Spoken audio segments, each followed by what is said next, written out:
오늘은 소요리 문답 강의 32문에서 33문인데요. 칭의하시는 하나님이라는 제목으로 같이 문답 나누기 원합니다. 갈라디아서 2장 16절 말씀을 제가 읽어드리도록 하겠습니다. 사람이 의롭게 되는 것은 율법의 행위에서 난 것이 아니요 오직 예수 그리스도를 믿음으로 말미암는 줄 아는 고로 우리도 그리스도 예수를 믿나니 이는 우리가 율법의 행위에서 아니고 그리스도를 믿음으로써 의롭다 함을 얻으려 함이라. 율법의 행위로서는 의롭다 함을 얻을 육체가 없느니라. 아멘. 우리 문답을 제가 읽어드리도록 하겠습니다. 제 32, 33문은 칭의에 대한 문답인데요. 32문의 질문은 이렇습니다. 유효적인 소명에 참여한 사람들이 이 생에서 차지하게 될 유익이 무엇인가? 유효적 소명이 뭐였죠? 구원받은 사람이죠. 구원받은 사람이 그러면 이 땅에서 받을 유익, 복이 무엇이냐라는 것입니다. 답은 이렇습니다. 유효적인 소명을 받은 사람들이 이 생에서 칭의, 양자, 성화에 참여하고 이런 것들과 함께 그리고 이런 것들에서 나오는 여러 가지 유익에 참여하게 된다. 33문은 이렇습니다. 칭의가 무엇인가? 답은 이겁니다. 칭의는 하나님의 자유로운 은혜의 사역으로서 그가 우리의 죄를 용서하시고 그의 목전에서 우리를 의롭다고 받아주시는 것이니 이 의는 그리스도의 의가 우리에게 전가된 것으로서 믿음으로서만 받을 수 있다. 우리가 계속해서 구원의 서정을 함께 나누고 있습니다. 유효적인 우리인 소명을 받고 저번 주에 회심에 대해서 유효적 소명을 가진 자가 어떻게 회심을 해야 되는지 또 회심을 해야 되는 중요성에 대해서 말씀을 나눴습니다. 그리고 이제 세 번째가 오늘 칭의입니다. 하나님께서 주신 은혜로 우리가 구원을 받은 이 유효적 소명을 받은 자들이죠. 그리고 우리가 이 유효적 소명을 통해서 우리가 죄인임을 깨달았습니다. 그리고 우리가 죄인임을 깨닫고 우리의 마음을 하나님께로 돌이키죠. 그것을 회심이라고 합니다. 회개죠. 우리가 이 회개를 통해서 우리의 신앙생활을 출발하였습니다. 그러면 우리가 이제 신앙생활을 시작해야 되는데 그 신앙생활을 한다는 게 어떤 의미가 있는지 또 우리가 신앙생활을 하면서 어떤 일들이 일어나는지 우리가 알아야 되겠죠. 그게 바로 이 칭의라는 것입니다. 이 칭의는 선언입니다. 자, 어떻게 우리가 죄인 된 우리가 하나님의 존전, 하나님의 앞에서 의롭게 될 수 있을까요? 이 질문을 우리는 먼저 던져야 됩니다. 하나님의 완전하신 율법에 우리가 대항해서 죄를 짓고 죄의 올무 가운데, 죄와 저주 가운데 살아야 할 존재가 되었죠. 그런데 어떻게 우리가 이 죄로부터 자유롭게 될 수 있을까요? 이 칭의를 이해하기 위해서는 이 재판을 하는 이 재판의 법정의 모습을 우리가 생각을 해야 됩니다. 우리는 지금 죄인입니다. 그렇죠? 하나님을 떠난 죄인이에요. 그래서 우리가 죄인으로서 재판장에 서 있는 것입니다. 재판장 되시는 하나님 앞에 우리가 서 있습니다. 이 재판관이 이 죄인의 죄가 있는 죄인인지 선한 의인지 판단을 하겠죠. 그리고 재판관이 어떻게 죄인과 의인을 나눕니까? 재판관은 선언을 하죠. 당신은 의인입니다. 의로운 자입니다. 당신은 죄인입니다. 죄를 가진 죄인입니다. 라고 선언을 하는 것입니다. 재판관은 죄인과 의인을 나눌 때 선언을 하면 되는 것입니다. 신명기 25장 1절에 이렇게 나와 있습니다. 사람과 사람 사이에 시비가 생겨서 재판을 청하거든 재판장은 그들을 재판하여 의인은 의롭다 하고 악인은 정죄할 것이며. 그렇죠. 지금도 마찬가지이죠. 재판관은 죄가 있는지 없는지를 따지기만 하면 되는 겁니다. 그리고 재판관은 무엇을 하면 됩니까? 선언만 하면 되는 것이죠. 그래서 이 칭의라는 것은 선언입니다. 선언하시는 하나님, 재판장 되시는 하나님의 판단이라는 것입니다. 그래서 이 칭의는요, 하나님의 판단이에요. 그래서 어떤 특정인이 하나님의 목전, 하나님의 앞에서 죄인이 아니며 어떤 죄와 저주 아래에 있지 않다라는 것은 하나님께서 선언하시고 하나님께서 증언하시는 것이죠.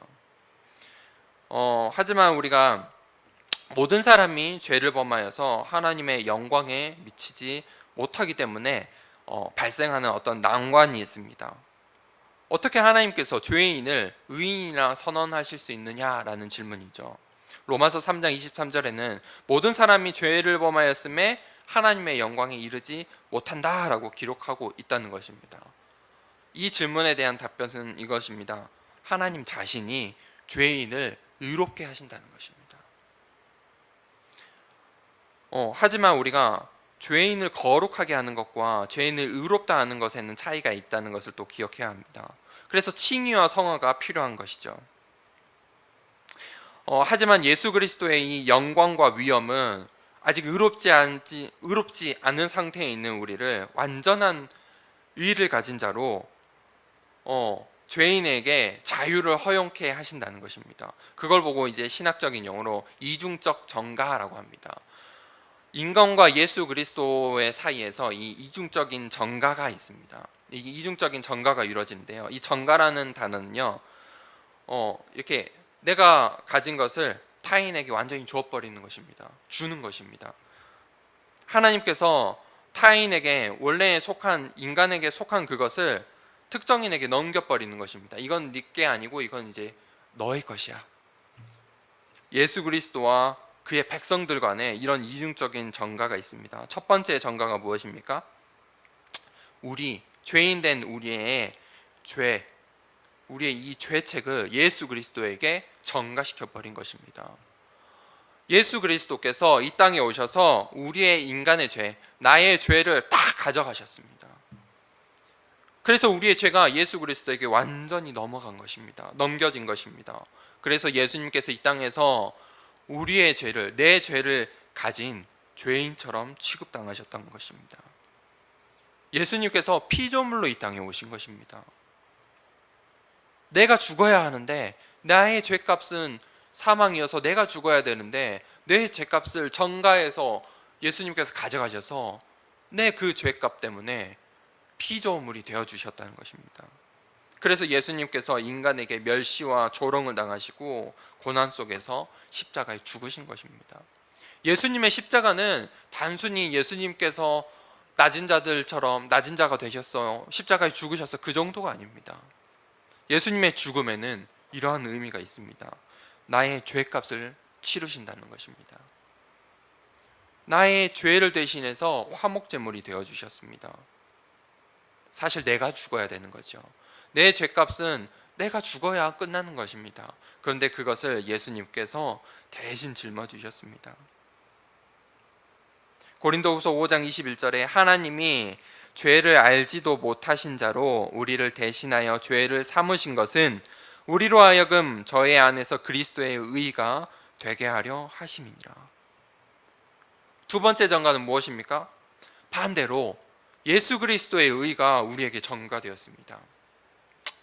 우리의 죄가 예수님께서 우리의 죄를 다 가져가셨습니다. 그리고 예수님께서 가지신 의, 선하신 그 의를 우리에게 주셨다는 것입니다. 그래서 우리가 그분 안에 있을 때, 예수 그리스도 안에 있을 때 의인이 되는 것입니다. 그리스도의 완전한 의를 우리가 넘겨받은 것입니다. 우리의 죄값을 예수님께서 십자가에 대신 치러주시고 그가 가지신 완전한 의를 우리에게 선물로 주신 것입니다. 그렇기 때문에 하나님께서는 예수 그리스도 안에 있는 사람을 죄인 취급하지 않는다는 것입니다. 그래서 예수 그리스도 안에 있다, 이 말이 정말로 중요한 것입니다. 예수 그리스도 안에 있는 자만이 하나님께서 그 사람을 의인이다 라고 부르신다는 것입니다. 로마서 8장 33절에 이렇게 나와 있습니다. 누가 능히 하나님의 택하신 자들을 송사하리요. 송사가 지금 말로 하면 소송입니다. 누가 하나님의 택하신 자들을 하나님께 소송할 수 있냐, 이 말입니까? 그러니까 하나님, 쟤는 하나님 자녀가 아니에요 라고 누가 소송할 수 있겠냐, 이 말입니다. 왜냐? 그 사람을 의롭다 하신 분이 하나님이시기 때문입니다. 무슨 말입니까? 재판이 이미 다 끝난 사람 보고 다시 죄가 있습니다 라고 말할 이유가 없다는 것입니다. 이미 하나님께서 저 사람 너는 의로운 자야 라고 재판을 하셨기 때문에 그 재판에 대해서 다시 소송할 필요가 없다는 것입니다. 소송할 이유가 없는 것입니다. 하나님께서는 칭의의 이 의의 조성자이십니다. 우리를 의롭다 하신 분이 하나님이시다는 것입니다.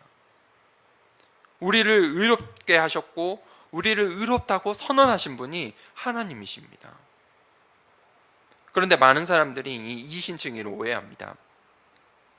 이신칭의는 어떤 인간의 신앙이 우리를 의롭게 하는 것이 아닙니다. 내가 신앙생활을 한다고 의롭게 되는 게 아닙니다. 내가 믿음을 가졌어. 나는 믿음이 있어. 나는 믿음을 가졌어 라는 그 내 믿음의 확신이 나를 의롭게 하는 게 아닙니다. 나를 의인으로 만드는 것이 아닙니다. 그래서 인간의 이 신앙이 칭의의 근거가 되지 않습니다. 우리의 유일한 칭의의 근거가 무엇입니까? 그것은 예수 그리스도입니다. 예수 그리스도의 그 이중적인 전가로 그 전가에 참여하는 자만이 그 참여만이 유일한 근거가 되는 것입니다. 그래서 예수 그리스도 안에 있을 때 우리의 믿음과 신앙이 유효하게 되는 것입니다. 그래서 이 성경 말씀은 구원의 길이, 하나님을 만나는 유일한 길이 예수 그리스도다 라고 이야기하는 것입니다.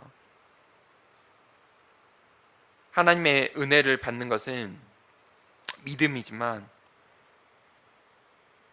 자세히 이야기하자면 우리가 가지려고 하는 그 믿음이 우리의 의의 근거가 아니라는 사실을 분명히 기억해야 합니다. 우리의 의의 근거는 무엇입니까? 예수 그리스도입니다. 예수 그리스도 안에서 있는 믿음, 예수 그리스도 안에서 생겨나는 그 신앙생활이야 진짜 의의 근거가 되는 것입니다. 자, 이 칭의는요 우리에게 단 한 번으로 충분합니다. 그래서 인간이 거듭해서 칭의를 받을 이유는 없다는 것입니다. 그것은 바로 로마서 8장 33절의 말씀에 근거해서 그렇다는 것입니다. 또 소송을 하거나 또 하나님께 하나님 저 의인이 맞아요 라고 2번, 3번 물을 이유가 없다는 것이죠. 하나님께서 이미 선언하시면 그걸로 족하다는 것입니다. 회개는 점진적인 사역이라고 했죠. 그렇지만 이 칭의는 단 한 번의 사역으로 충분한 것입니다. 왜냐하면 재판장 대신 하나님의 선언이기 때문이죠. 그런데 우리는 헷갈리죠. 저도 신앙생활하면서 이 부분이 매우 어려웠던 점이었어요. 내가 의로운 사람이라고? 하나님께서 의롭다라고 성경에 기록되어 있는데 나는 의롭지 않는 것 같은, 그렇죠, 내 죄책감에 빠질 때가 많았어요. 근데 그것도 사실 내 생각이죠. 내가 하나님 말씀 100% 믿지 않는 거죠. 하나님께서 이미 나를 의롭다라고 탕탕탕 선언하셨다는 것입니다. 그렇기 때문에 나는 의로운 거예요. 인간이 우리의 죄를 회개하고 예수 그리스도를 신앙할 때 그 순간부터 영원까지 법적으로 하나님 앞에서 의인이 된 것입니다. 그렇지만 우리가 기억해야 될 것은 우리가 회개하고 신앙생활을 시작하지 않으면 사실 이 칭의도 받을 수 없다는 것입니다.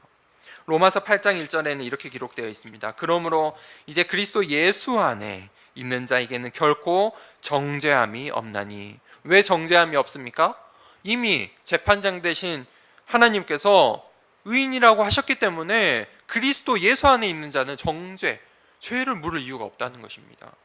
갈라디아서 2장 16절에도 이렇게 이야기하고 있습니다. 우리 함께 읽어볼까요? 시작. 사람이 의롭게 되는 것은 율법의 행위에서 난 것이 아니요 오직 예수 그리스도를 믿음으로 말미암는 줄 아는 거로 우리도 그리스도 예수를 믿나니 이는 우리가 율법의 행위에서 아니고 그리스도를 믿음으로써 의롭다함을 얻으려 함이라. 율법의 행위로서는 의롭다함을 얻을 육체가 없느니라. 갈라디아서 2장 16절에 분명히 이야기하고 있죠.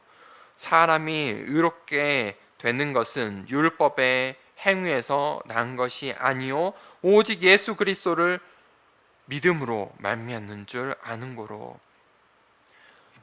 예수 그리스도 안에 있는 사람만이 의롭고, 이 의롭다함은 율법의 행위로는 얻을 수 없다라는 것입니다.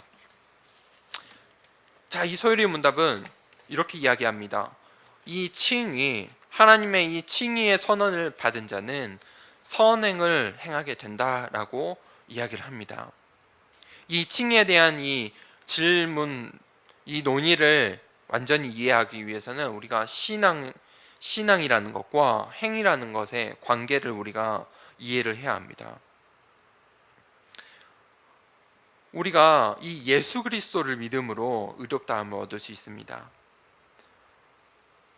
우리는 한 인간의 죄가 어떤 그 죄가 있든지 간에, 그 사람이 누구든지 간에 유효적 소명을 받고 하나님 앞에 회개하는 자는 예수 그리스도를 믿기만 하면 하나님의 의로움을, 이 하나님께서 의롭다 하심을 받을 수 있다는 것입니다. 하나님의 이 의롭다 하시는 선언을 받은 사람은 그 즉시부터 영원까지 의로운 사람이 되는 것입니다. 의인이 되는 것입니다. 그 사람의 과거는 중요치 않다는 것입니다. 하나님께서 선언하는 그 순간 그 사람은 의인이 되는 것입니다. 그 선언은 변함이 없다는 것이죠. 성경은 이야기합니다. 인간이 진실로 회개하고 신앙생활을 하면 그 하나님의 한 번의 선언, 이 칭의의 선언으로 선행을 행하는 삶을 살게 된다라고 이야기합니다. 선행이 무엇입니까? 선행은 신앙의 열매입니다. 선이 무엇입니까? 선, 하나님을 닮아가는 것입니다. 하나님의 성품들입니다. 우리가 그 선행, 하나님의 성품을 닮아가는 삶을 살게 된다는 것입니다. 그러한 신앙의 열매를 맺게 된다는 것입니다. 선행은요, 칭의의 결과입니다. 칭의가 무엇이라고 했죠? 하나님의 선언이죠. 내가 의롭다함을 받은 의인으로 딱 하나님께서 선언하셨습니다. 이 땅 가운데 영원한 생명체 가운데 선언하신 것입니다.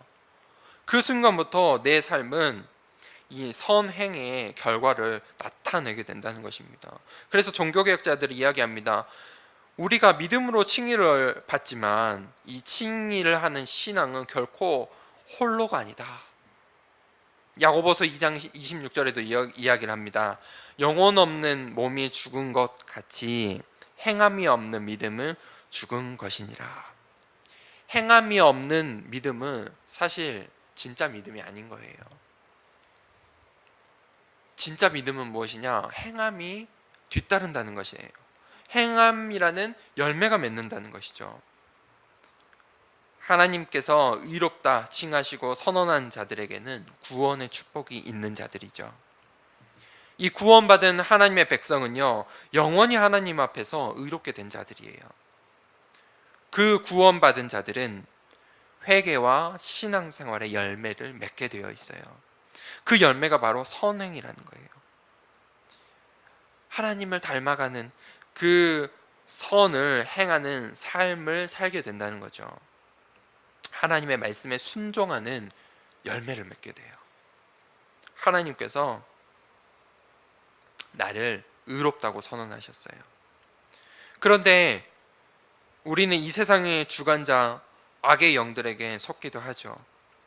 내 옛사람에 얽매여서 내 자신을 자책해요. 나는 죄인이야. 나는 불의한 사람이야. 나는 아직 구원을 완전히 받지 못했나 봐. 내가 죄 가운데 있을 때, 내가 낙심할 때, 내 마음이 흔들릴 때, 내가 의인이야?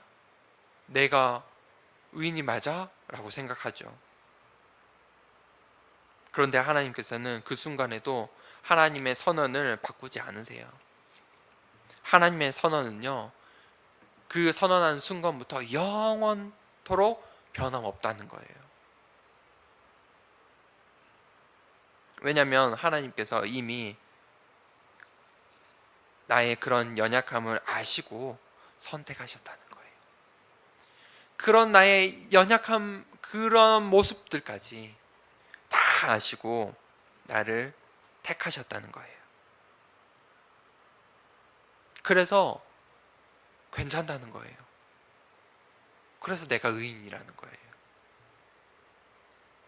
의인이라는 것은 내가 가지는 것이 아니라 하나님께서 불러주시는 것이기 때문이죠.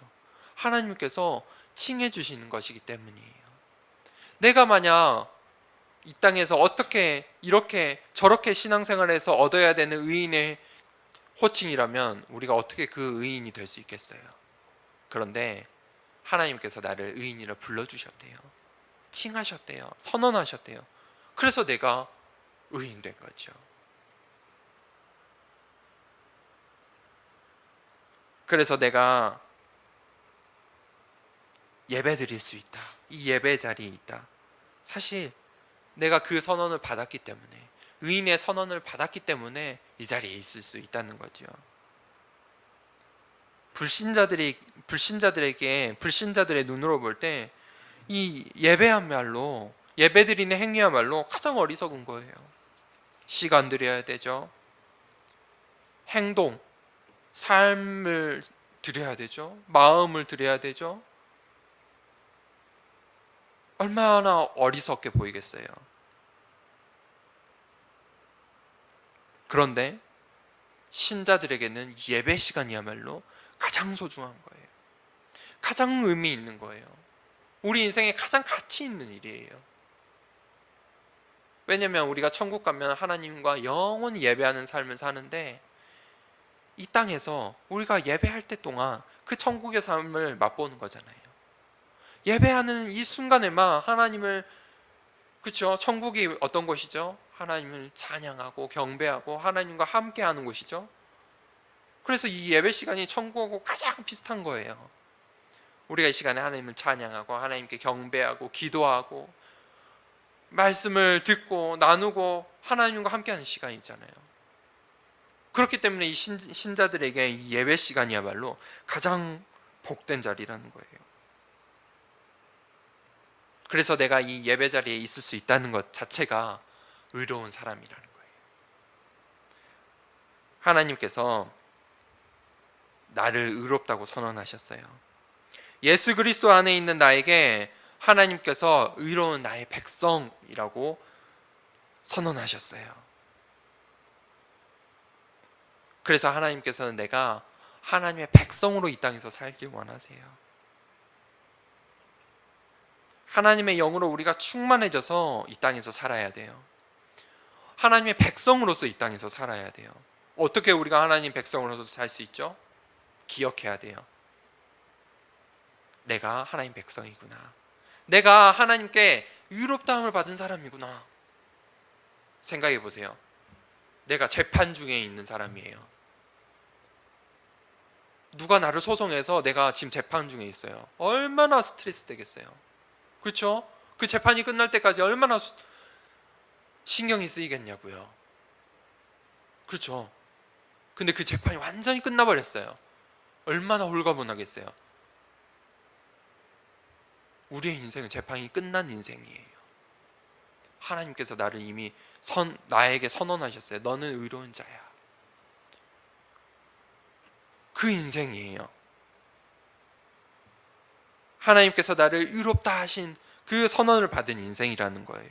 그래서 우리의 인생이 얼마나 값진 인생인지 몰라요. 그런데 세상은요, 계속 우리를 공격해요. 불신앙을 주고 불만을 주고 불평을 주고 우리의 인생을 하찮게 만들어요. 하찮은 사람으로 만든다니까요. 우리의 자존심을 건드려요. 우리의 자존감을 건드려요. 마음을 약하게 해요. 하나님 보지 못하도록 해요. 하나님보다 이 세상의 것들이 더 크게 보이게 만들어요. 재판장이신 하나님을 못 보게 한다는 거예요. 재판장이 세상 같아요. 재판장이 내 삶에, 우리 가정에 내가 무서워하는, 내 삶에서 영향력 있는 내 상사같이, 내 미래에 영향력 있는 어떤 무엇, 이 세상의 경제, 권력, 그게 재판장처럼 보인다는 거예요.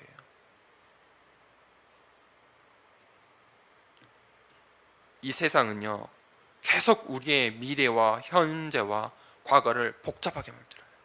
계속 복잡하게 만들어요. 이 사탄의 주특기가 뭔지 아세요? 나누고 분리하고 이간질시키는 거예요. 내 과거와 오늘과 미래를 자꾸 그렇게 만들어요. 분리시키고요, 이간질시키고요, 나누려고 해요. 그런데 여러분 기억하셔야 돼요. 우리 인생의 재판장이 누구세요? 하나님이세요. 그 하나님께서 오늘 뭐라고 하셨죠? 나를 의롭다 선언하셨어요. 그 하나님 말씀을 믿길 바랍니다. 나랑 전혀 상관없는 것, 그게 허상이에요. 나와 진짜 상관 있는 그 실상, 그게 무엇이죠? 하나님의 말씀이에요. 그 말씀에 뭐라고 했죠? 나를 하나님 자녀라고 불러주셨어요. 나를 하나님의 백성, 너는 내 백성이야. 그게 진짜 실상이에요. 그게 진실이에요. 그래서 우리가 성령의 인도를 받아야 돼요.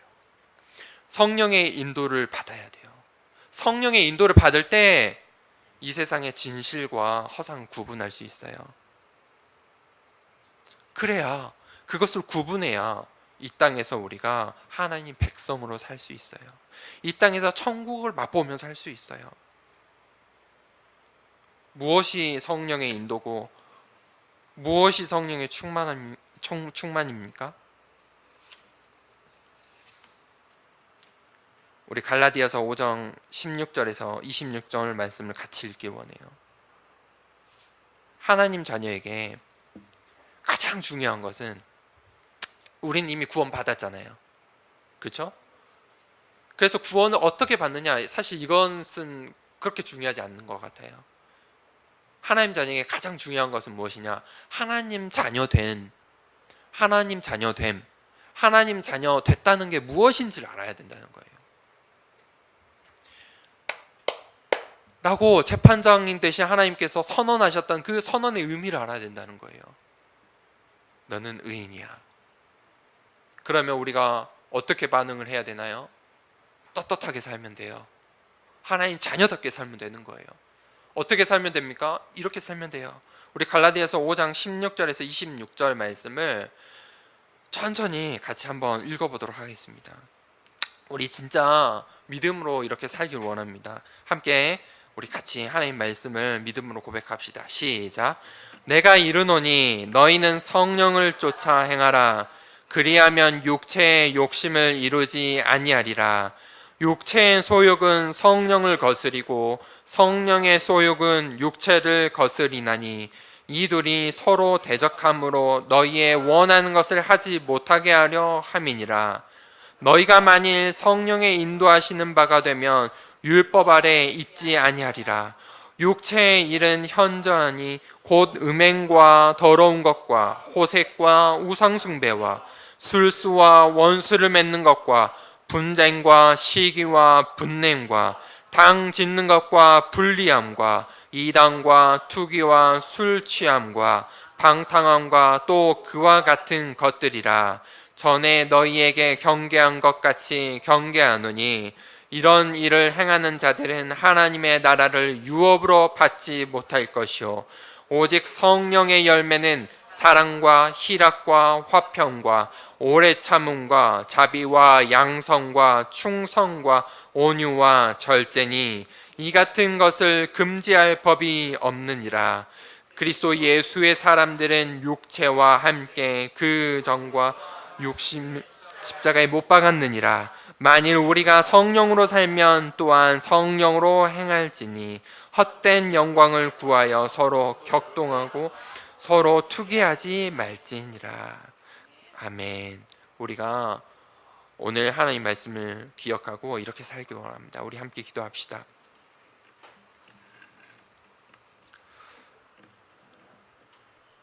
에베소서 말씀에 에베소서 마지막 6장에 그렇게 기록하고 있습니다.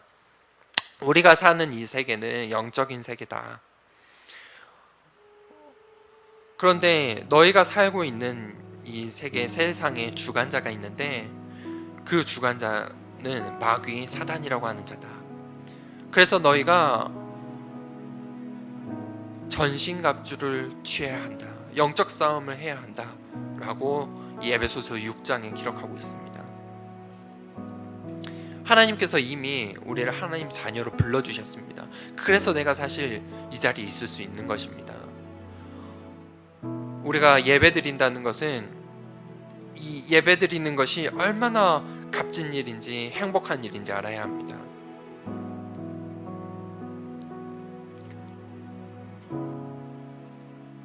우리가 기억해야 될 것이 있습니다. 하나님께서 이미 나를 의인이라고 선언하셨다고 오늘 말씀에서 기록하고 있습니다. 이제 우리가 해야 될 것은 이 땅에서 성령을 쫓아 사는 것입니다. 육체의 욕심을 버리고 성령의 인도하시는 바를 쫓아 사는 것입니다. 그게 우리가 가야 할 방향입니다. 우리가 살아야 할 인생입니다. 그게 우리의 인생의 목적입니다. 우리 정말 성령을 쫓아 살길 원합니다. 성령의 인도함 받기를 원합니다. 그때 하나님께서 성령의 충만함을 주실 것입니다. 성령은요, 간구하는 자에게 주신다고 하셨습니다. 성령의 충만함은요, 필요한 자에게 주시겠다고 하셨어요. 우리 시간에 기도하기 원합니다.